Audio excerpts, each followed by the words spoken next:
What are ways that we can support children's language development? First of all, be there to pay attention to what kids are interested in, what they're talking to you about, showing you. Talk, talk, talk, talk. Talk to your kids a ton. Use rich, descriptive language about what you're doing, about what they're doing, what they like, what they would like to do, about anything. The more kids hear language from you, the better they speak. They don't actually learn language from television and other media sources, but they do from real interactions. Don't do all the talking. Give your kids time to talk as well. Even for young babies, as we're talking to them, we can pause to give them time to coo and babble. Use a conversational tone as you talk with your kids to learn more about them. Just having your attention and questions will support their language development quite a bit. Talk about things your kids are interested in or are doing right then. And again, use rich words to extend their talk. Label and expand things for your child. When you label, you tell them what something is. And when you expand their language, you add more information.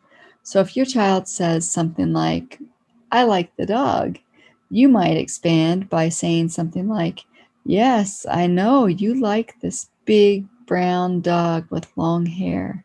He's really sweet, isn't he? He loves it when you pet him.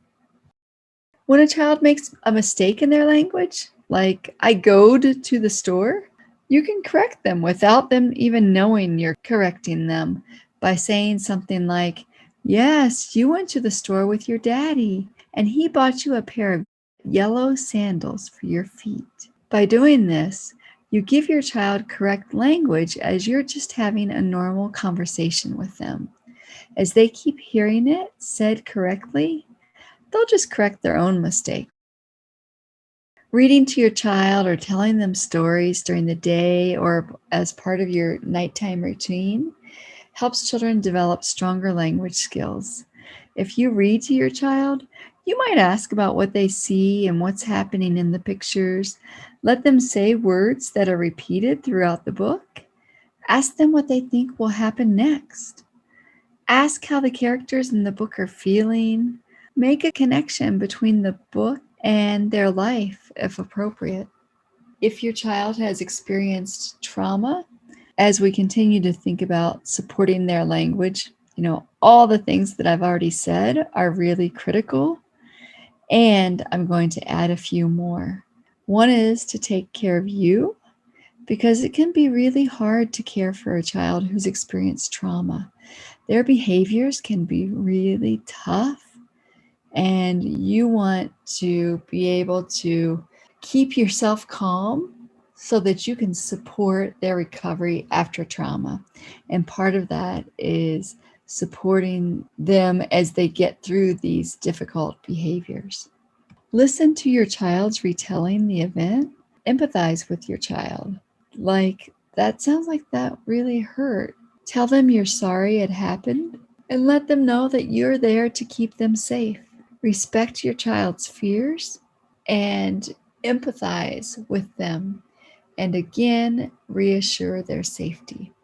Protect your child from reminders of scary situations, things that remind your child of trauma, like TV movies, scary stories, things that remind them, like, for example, if something terrible happened to your child at a campfire, they may be really afraid of a campfire. So respecting your child and helping them to recover and then slowly introduce that reminder for them in a safe way. Help your child name their feelings, especially in the preschool age. Our kids so often do not know the words for feelings, and they don't know if it's okay to feel those things. Those big feelings can be scary for kids. So just you naming it, first of all, helps them not be as afraid of it. And then give them ideas for what they can do when they're experiencing this type of feeling. So if they're really angry, instead of hitting their brother or throwing a truck, you could support them in using their words or coming to talk to you for support and getting their feelings back under control. Follow your child's lead. They often don't want to talk about these things for long. You might be preoccupied about a part of the trauma that's not at all even on the child's radar. So you should just deal with whatever they bring up and just be open to talking to them about whatever it is they want to talk about and let them be the guide. Keep your routines consistent, particularly after a traumatic event has happened. And that's to help your child feel control over the environment. And that predictability also provides safety for your child. And when children have experienced traumatic events, very often they no longer feel safe. And so, what we want to do is help them feel as safe as possible. And expect your child to have some behavioral disruption, maybe clinginess, whining, anger, withdrawal. And what you can do when your child is engaging in these different behaviors is just support them and say, oh, it seems like you might be feeling whatever it is you think they might be feeling. I wonder if I can hold you and help you feel safe.